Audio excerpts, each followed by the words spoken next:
Well, hey y'all, welcome back. So today I've got to prep a rig for a recording session that's coming up. So at LM Cases, we have a little concert series that we do here called Live from LM, where we invite bands that we like to perform at LM in exchange for some cases. So it's a promo kind of gig for us here at LM where it's, we have bands that we like and we can hook them up with some cases, and then that's, just drive some content or just create some content and drive some traffic to our YouTube channel. So if you want to check out LM's YouTube channel, it is just LM Cases, or excuse me, I think it's LM Cases 1985. Anyway, check the link in the upper right-hand corner and you can check out some high-quality road case content. Just in case you don't have enough Billy in your life, you can also see what we do at that other channel. So anyway, here's the rig.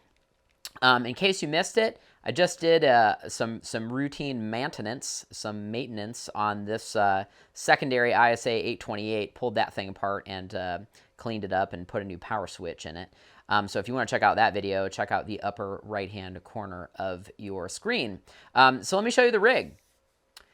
So this is based around the Presonus StudioLive 24R. I know that you guys have been asking a lot of questions about this particular console, so I wanted to do this video just to kind of show how we're going to build this recording rig and just some of the benefits of the 24R. So what I am going to do is I have to mount some Motu interfaces, which are the 24AO and 24AI, into this rack.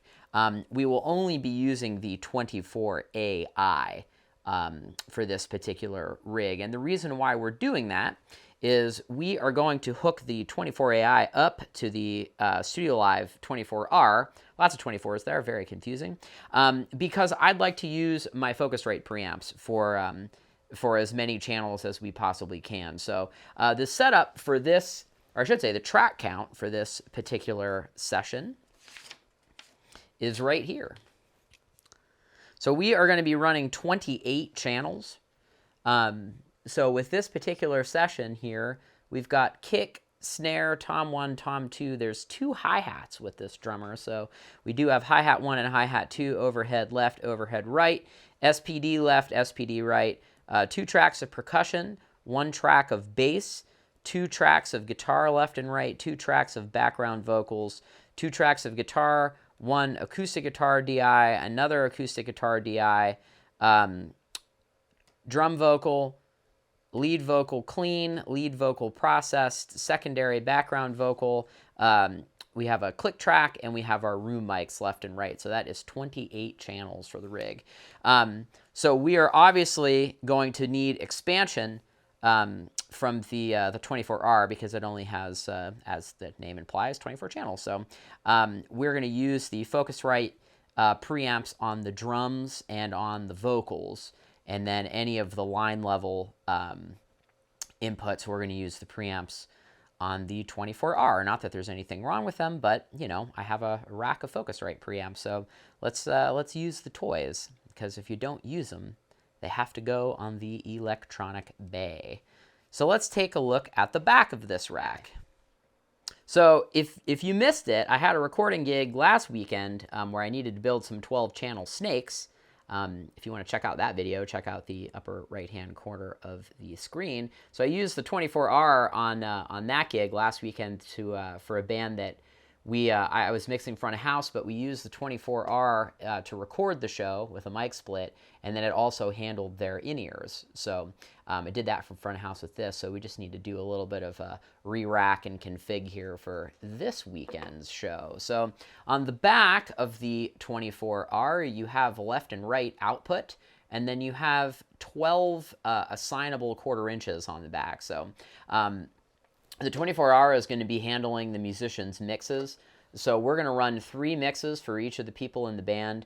There's going to be a stereo mix for me, and then there's going to be a stereo mix for video in case they want it. So they haven't told me if they wanted it or not, but I do just want to have an extra audio output for them in case they want to record with a Zoom recorder or something like that that goes to the camera, so they don't have to wait for my mix before they could start editing video. So any of these kind of gigs, I always try to have a basic console mix, even though there's not going to be any PA in the room. It's just going to be recording, but you know, it will help your video friends out a lot if you can provide them a mix to get started, and then that also takes some pressure off of you, so you don't have to do it so quick.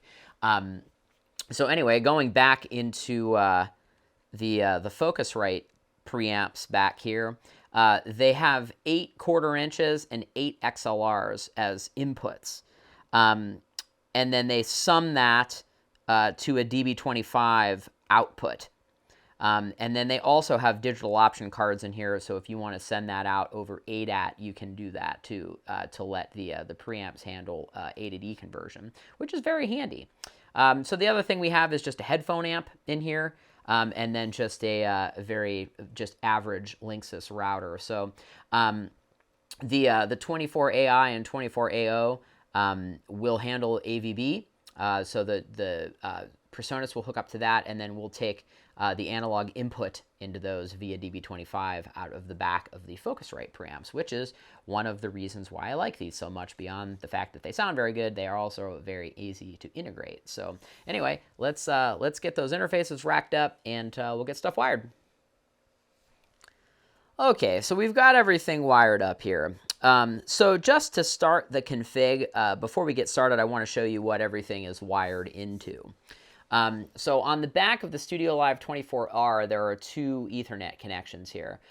This one that is labeled control is going to the router, and this one that is labeled audio network, which is AVB, is wired directly to the 24AI.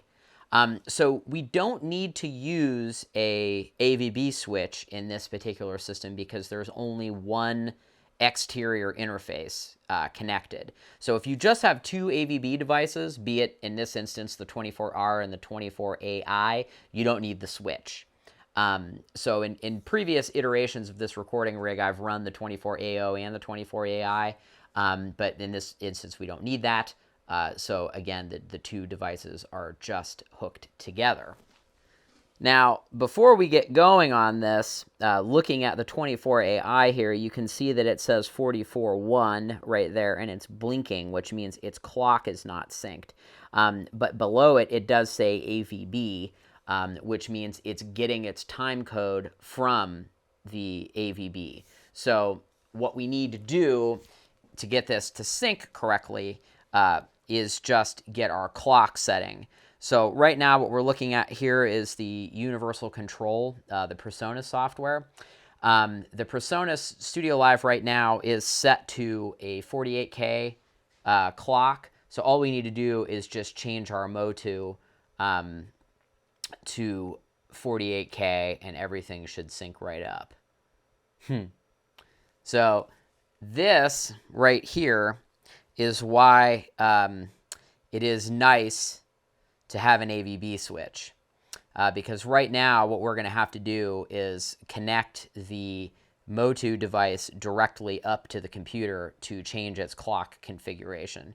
Whereas if we had the AVB switch, it would show up on the network and everything would be good. So stand by. I'm just going to do that really quick, and then once that is appearing, everything will be good to go. Okay, so I just grabbed a USB A to B and hooked it up to my computer. So I do have access to the Presonus Universal Control and Motu. So what we're going to do here is just grab our devices here. We're going to open up Pro Audio Control, which shows us the blinking red clock of death. So what we want to do here is just change our sample rate to 48K. And our clock mode is going to be internal. And then our Studiolive is going to get its clock from the 24AI master stream, or the AVB stream. So what we're doing here is we are setting the 24AI as the master clock, and the Studiolive 24R is going to slave to that. So that's how you get everything to sync. So if we look at everything here, we are also showing 48K, and it's internal instead of AVB, and everything is synced and behaving, which is always a good sign. So we're going to start our config here. So yesterday, before I started the filming process here, I did set up my track sheet in the 24R. So anything that can be run as a stereo channel, I'm running as a stereo channel. So overheads, SPD, percussion tracks, all that stuff is background vocals, guitar, all that stuff is all color-coded in here and run as stereo. I've also set up the auxes so that they're stereo. So these are the three guys in the band, Nick, Joey, and John. These are all set up as stereo auxes. So because, you know, why not? mono ears are a pain. The only time you need to do mono ears really is if you don't have enough auxiliaries. But because there's only 3 band members, we need to do everything in stereo. So I also have my iPad right here. This has everything mirroring the computer, which is what the router is accomplishing in the rack.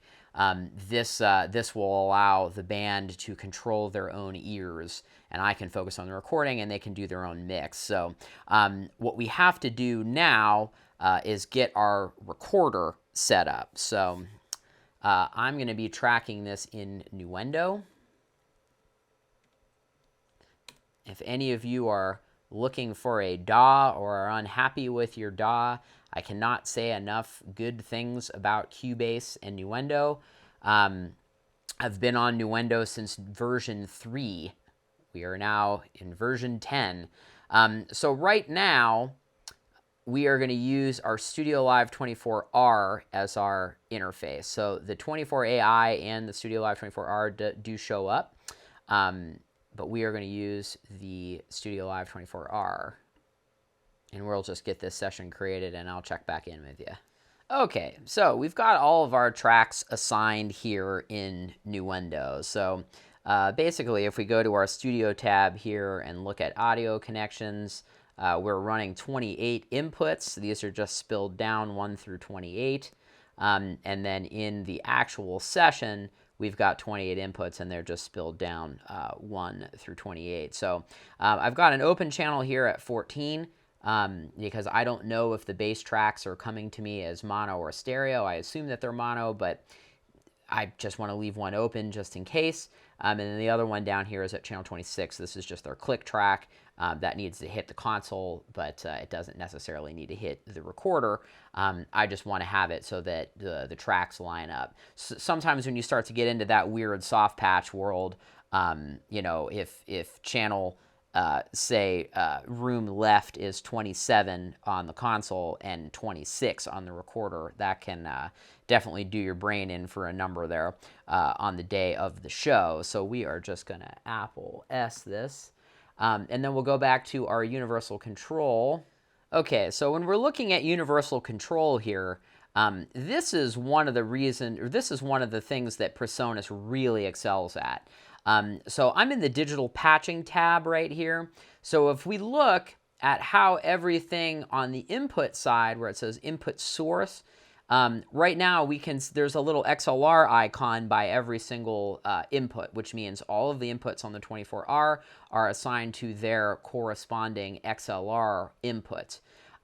So if we take a look at our patch sheet here, I've got it laid out so that we're looking at the preamp here. So for example, on our drum kit here, we're running our 828s, which is the Focusrite, right in a row, and then we go down to 24Rs for our line level inputs for the tracks and the guitars and things like that, and then we're back on 828 for all the vocals and the room mics and stuff like that. So for our first 8 here, we're looking at 828. So that is going to appear as our AVB network. So all we have to do to assign that is just go to AVB, click our tab right here, and click channels 1 through 8. So this is now a network input. And then actually we do go down to channel 11 or channel 10 for AVB. Okay. So that is going to keep the rest of those as an analog input. And then we go down to channel 22 is going to start AVB. So 22, 23. And we're also going to do 25 as AVB and 27, 28. 27, 28 are AVB. Okay, cool. So let's go into our channels here and see if that works. Okay, so if I switch my talkback mic on right here, hey 2. So I am, the signal path right now is the microphone is plugged directly into the Focusrite interface. The output of the Focusrite interface goes to the 24AI. The 24AI handles the A to D, and then it is appearing as channel 1 in the Presonus mixer. So I've got my AVB routing page up for Motu, and it is showing that my source analog 1 has signal, which is this little light right here, and it is also going to analog 1 output on the AVB stream. So just as another QC moment for quality control, we'll put that right there. So let's see if it shows up in the recorder. So I'll just hit my track right there, my input monitor, and we'll go to that channel, and there it is. So that is the AVB. So let's just double check this down to our next analog line on the 24R.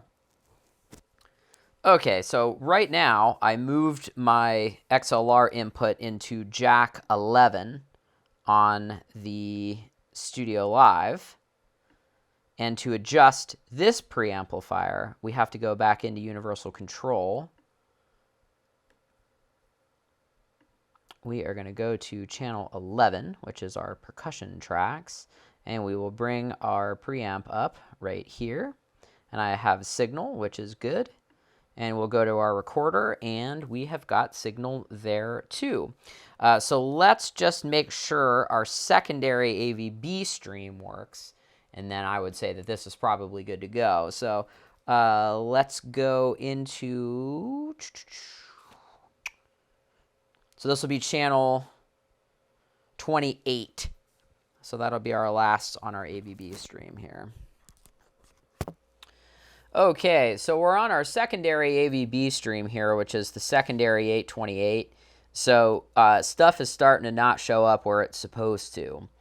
So all we have to do to rectify that is just go into our patch menu here, and we're going to soft patch. So right now, channel 1 is AVB1, and then that goes all the way down. So one of the reasons why it is extremely important to, if you're doing different preamps, making a preamp mult like this to show where everything is supposed to live is super important. So if we go down here to 828, channel 9, our SPD left and SPD right, everything is cool until we get down to channel 10. This is all 1-to-1 until we get down to channel 10. But because we have such a huge bank of 24R preamps, we don't start to get back onto the 828 until channel 22. Mixer. There we go. We're room left. Okay, cool. So this is where stuff starts to get confusing when you start to soft patch things. So one of the reasons why I'm prepping this session a day before the show is to suss all of these problems out now. You can imagine that things will get a little squirrely when there's a band all sitting there waiting for you, and you're trying to cross-patch things between your input sheet, AVB streams, and things like that. So I'm going to run through all of these microphone inputs right now and just make sure that everything, in fact, shows up where it's supposed to. And assuming that it does, we'll set up our Aux Sends. Okay, so we've got everything patched, both hard patched and soft patched in AVB world and also in local world. So now the name of the game here is let's set everybody's Aux Sends up so that they sound good. So what I have done here is I have 3 mixes for the band, Nick, Joey, and John. There's a mix for me to listen to, and there's also a stereo video mix just to give them something to work with. So let's set the drummer's mix up. So right now, hey, I have got the lead vocal. I'm talking in the lead vocal mic right now. And what I did earlier off camera is I set up 3 separate reverbs for them. So each person in the band gets their own reverb. So they can have their own amount of wetness per their mix in their own clean effects world. You know, that's very helpful. Just keep everybody's in-ear mixes clean. That's the good thing about having a dedicated console to handle ears versus sharing with front of house. You know, you can keep that stuff. You could keep that stuff nice and clean. You know, the Presonus console has 4 effects banks. We're using 3 of the 4.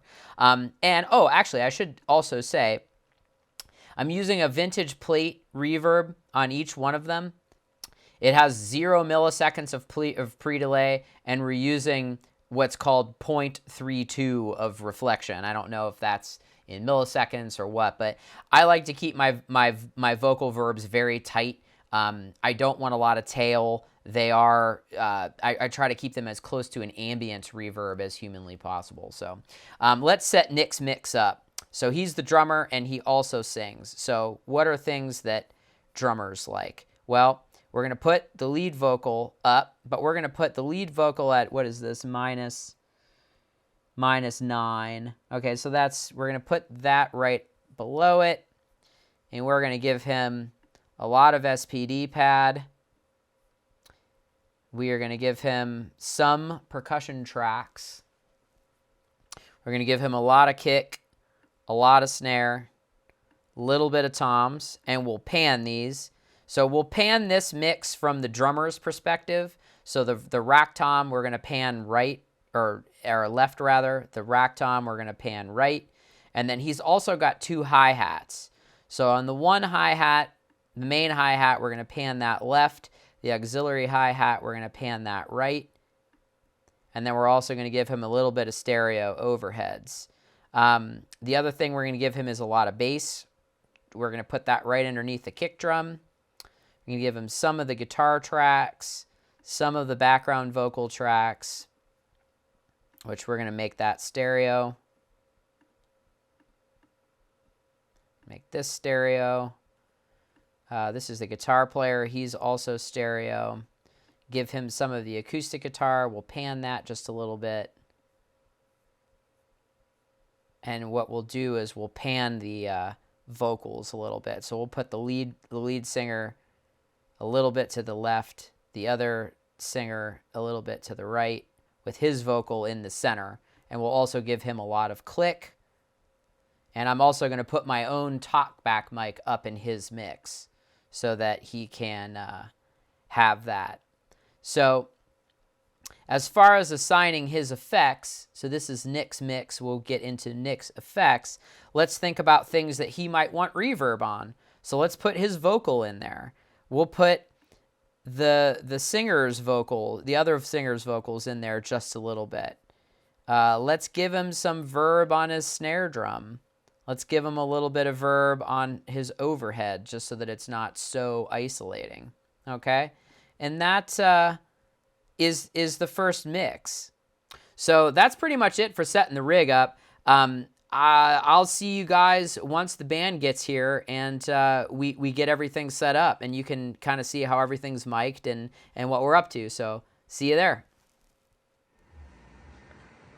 All right, so this is the setup here. We've got everything sort of loosely set up, waiting for the band. So here's what's going on. We've basically built a wall of road cases for this, and we've got lighting. So we're using the shop crane to have some ambient light up on top. Our drum kit is set up. So this is actually my drum kit. The drummer needed to use my drum kit at the last minute, so that's why it's sort of loosely set up. But everything's sort of patched and ready to go. We're just waiting for the band to get here. So here is Audio World back here. We got Jamie. This is my favorite thing. We have our Roadcase amenities center right here, which ended up being right behind audio. So in the band's rider, they requested LaCroix, Red Bull, and Coors Light, which not super mad about that. So this is going to be our world right here for the duration of the gig. So I'll try to check back in once the band is up and rolling. All right, so this is the setup, all set up. So here's our drum kit here. So in the kick drum, we've got a Audix D6. On the snare drum, we've got a Beyer M88. Rack tom is a 604. Floor tom is a 421. Our overheads are 451s. And we've got our famous drummer vocal mic of a Beta 56 with a gooseneck on it. We've got some guitar stuff going on down there. Got some vocals. We're running vocals on an SM7 and a Beta 87. So we've been hazing in here for a while. Here's our video setup here. So we've got a slider track camera and a gimbal. And then here is the setup. We've got our softboxes hung on our crane up here. All right, y'all, thanks for stopping by.